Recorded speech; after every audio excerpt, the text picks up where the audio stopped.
Goddamn, girl. Chill out. Chill out. Hello, everyone, and welcome back to the channel. Today's episode is about a movie that is awesome. This is day 27, October 27th, of our 31 Days of Halloween here in 2024. So, we're talking about a movie that I think is truly special, and I really love this film and very much hold it very high, especially for an animated feature. I'm talking about Coraline. Coraline is a fantastic film that has incredible stop motion animation done by the wonderful, magnificent Henry Selick, and I think that this movie stands very tall on that list, especially of his films too. This movie is really good. I mean, he did James and the Giant Peach. He's also worked with Tim Burton on The Nightmare Before Christmas. Yeah. He's done, I can't even count. Like, he's done so many stop motion animation projects. Like, he is master of his craft. And I think that Coraline is a very great example of what he can accomplish. So, before we get too far into today's episode, I just want to remind everyone, please hit that like and subscribe button down below, help us out, or go over to patreon.com/thecalvincam, join one of our 3 tiers there, help donate to the cause. So thank you. And Coraline. I've seen this movie a bunch of times. And what's nice about this movie for me is this is a movie that I enjoy it so much, but for whatever reason, and I like this fact about it, for whatever reason, none of it just sticks in my head. Every time I watch it, I forget the entire movie, and it's like I'm watching it for the first time, and I don't know why that happens, but it's always such a delight because I get so sucked into watching this movie, and I love it. Especially just I think the animation is just so beautiful. This movie was a first time watch for you, right? No, I've seen this movie. Seen this movie before. He's seen it before. Yeah, I actually have it on my DVD shelf over there. Oh, shit. See it in the middle there? Yeah, Coraline by Half Baked. Oh, hell yeah. So this movie is just a great film. I mean, for kids and adults. Yeah. It's about this girl, and she moves into this house, and her parents are writers, I think. Both of them are. I think her mom's a writer, or no. Her dad's a writer. Her dad's a writer, but he's like a writer about gardening, right? I believe so, yeah. And I mean, they're not the most fortunate of families. They have to live in a kind of rundown home that's kind of it's like a split home, right? Because it has several tenants in it, but it's like a renovated Victorian, right? And it's out in the sticks somewhere. Yeah. And so basically what happens is they move from their hometown where Coraline grew up out to the sticks, and in this completely other state. I think they're in Oregon, right? I can't remember the location. I think it's Oregon, because I think if I remember correctly, there's a scene where her friends, where she sees the fake version of her friends, and they're like, "How is Oregon?" Oh, that's right, in the portrait. Yeah. But yeah, this is, I mean, they move out there, and basically weird shit starts to happen. So yeah, there's something about this house, and there's some sort of, I don't know if there's a doll maker or an evil presence. So it's in this house, and you get that in the beginning with the credits. It's really good with the music. The intro of this movie is awesome. So you have Coraline, which is played by Dakota Fanning. Yeah, she does a really good job in this movie. So Coraline she's just a little girl that wants attention and doesn't get it from her parents. So yeah. And it's kind of watching the film, this last time that I watched the film, I was just like, Coraline's a butthead. Yeah. But it's understandable because she is just a little girl. She needs the attention. She's not getting the attention. It's because her parents are so stressed out about their position in life, and I have some remorse for that because life's hard. So especially for a parent, and they do their best with what they have. It seems like, and they're kind of like really holding out for a miracle. It seems like they know that they're successful in their work, but they really need this to happen, and that's why you'll see like Coraline's mom, who is nagging her dad a lot. And for those of you who don't know, Terry Hatcher plays Coraline's mom. She is an awesome actress who was in one of the stars in Desperate Housewives. And I also there's John Hodgman plays Coraline's dad, and he's been in a couple movies that you might recognize. But the mom kind of is constantly on the dad about getting his work done, and he kind of like is just kind of like, so it seems like he's just really stressed out. But they need this to happen, like they need this miracle to be to their they need their book to be successful to make money. And also at the same time of all this stress happening, they're also trying to make their daughter, happy in a new place. They offer to, she finds those gloves at the store, and like they're weird looking. And her mom tells her to put them back. Yeah, and her mom tells them to put it back, but then later on they come back, you'll see.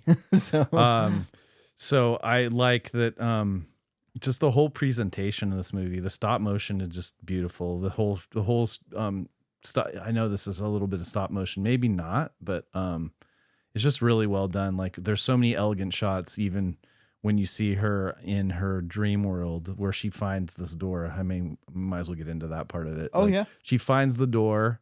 And it's like another dimension to this house. It's like a, I don't know, like a, It's like a parallel dimension pocket. Yeah. To I guess to your own like fantasy world, like something like that. I think so. Or I think it is a fantasy just through the entity that is the other mother, because the other mother shapes the world that way. She's the creator of that world, so she makes it however she sees fit to lure you in so that she can eat your soul, basically. Yeah, and then how she does it is all the things that Coraline isn't getting from her parents. It's just like a polar opposite. Like her mom is inviting, she makes dinner, her dad, plays on the piano. He's like, very fantastical. Yeah. Mystical too. And that goes for all the people that live in the apartment or in this house. Yeah. Like Mr. Barbowski, I think his name is. He lives on the top floor, and then you have the two women that live on the bottom floor. Yeah. And they're kind of like psychics. And all of these characters are great because they bring great comedic relief to this semi-dark child film. As well as we get introduced to other characters like YB, and he is a prime example of why, when I watched this movie the last time, where I was like, Coraline's kind of a butthead, just because she really picks on him quite a lot. And he's just trying to be cordial, wants to meet, get to know her a little better. He's an oddball himself. He probably doesn't have very many friends, and I think that him being her neighbor is also, he's like, oh, somebody my age who I could probably talk to. But then she's just kind of an ass to her. She's like, why were you born? Well, like, that's what she calls him. Why were you born? YB. And I just think that that's just, I'm like, God damn, girl, chill out. Chill out. And then you have Keith David, which plays the cat, and you can see, he kind of like nudges at Coraline, and because he's a cat, obviously, in the real world, but in the fantasy or dream world that she goes into, he's warning her about this place. Like, he's a good plot point. Yeah, exactly. He's like, this place is not, what it's cracked to be. Like, you need to figure out what this place is. And you can see it. You can see the difference, with the place. It's just so fantasy and it's not reality. But she's so asphyxiated on this reality is because she's not getting it in her Yeah, she own. wants it to be true. She wants everything that she's being promised in this new fake world to be like all, hunky dory, which it's presented that way for a Yeah. reason. So, but then, subtly things are exposed, and especially like after the other mother is like, look, you can stay here, have whatever you want as long as I can take your eyes. As long as you can sew these little buttons on your eyes. Yeah. And then you get this whole side plot of what's going on and how this house has taken kids before her. Mhm. And we get this whole sense at the end how she meets she gets trapped by this her evil stepmother, which is the bad person in this world. And she finds these other three and she sets them free, which is really cool. And like I like how they do it in the garden, how she finds Yeah, the little orb. I think there's like three little orbs, and Yep. how they do it. I just thought that was really cool. Even the stop motion at the end when she's fighting her evil stepmother, it's just like cool. And how the key to the door is thrown in the well so no one else can find this world, because it's It's already taken like Yeah. 3 souls. So. exactly. So I thought it was just elegantly done. Like this whole thing, even those garden moments with Yeah. the dad were really cool. And I think that this movie also has wonderful music in it. I think this music is very, very unique, and I think that it's just another reason why Henry Selick's a master of the craft, because he incorporated wonderful songs into this, and I think that it just goes a long way. So I love this movie. I love this movie. So if I were to rate it, I'd give it a 5. Like, I think this movie is just solid. It's a movie I'll watch for the rest of my life. And I know that my family loves this movie very much as well. So, yeah. What would you give it? It's a 5. It's a 5, no doubt. I love Henry Selick, obviously. I loved his work in this, James and the Giant Peach, and obviously he worked alongside Tim Burton for Nightmare. Obviously, you see all our Nightmare stuff here. We're fans, Yeah. or I'm a fan. Yeah, everything to the story, the writing, the characters, the pacing, the animation, everything's perfect in this movie to me. I mean, there's really nothing wrong with it. It's a 5. Awesome. All right, that brings us to the fun fact section of our episode for the day. And we have a couple good ones here. So, the character Wybie Lovett is not in Neil Gaiman's novel. He exists so Coraline would not have to talk to herself, and so she would have a friend her age. That's cool. Over 130 sets were built across 52 different stages at the studio, spanning 183,000 square feet. The 52 different stages were the most ever developed for a stop motion animated feature. That is roughly 4.22 acres. That's a lot of sets. Yeah. But you have Henry Selick behind it, so it's going to be good. It's good. Let's see. The on-screen snow was made from super glue and baking soda. Sorry. Initially, the film would be live action, and Dakota Fanning would physically portray Coraline. When it was decided instead to make a stop-motion animation film, Fanning was asked if she would still be interested in providing Coraline's voice. She said yes, as she thought it would be fun, and grew even more excited when she saw what Coraline would look like. That's awesome. There were 24 different puppets of Coraline used in the making of this movie, and even one took 10 individuals and 3 to 4 months to construct. Yeah, they had a lot of puppets like this, and in Nightmare there was a lot of puppets made too. Yeah. The face of the dollar bill given to the mover for a tip is director Henry Selick. That's cool. One crew member was hired specifically to knit miniature sweaters and other clothing for the puppet characters using knitting needles almost as thin as a human hair. Interesting. At 1 hour and 40 minutes long, this was the longest stop motion film until Guillermo del Toro's Pinocchio in 2022, which runs for an hour and 57 minutes.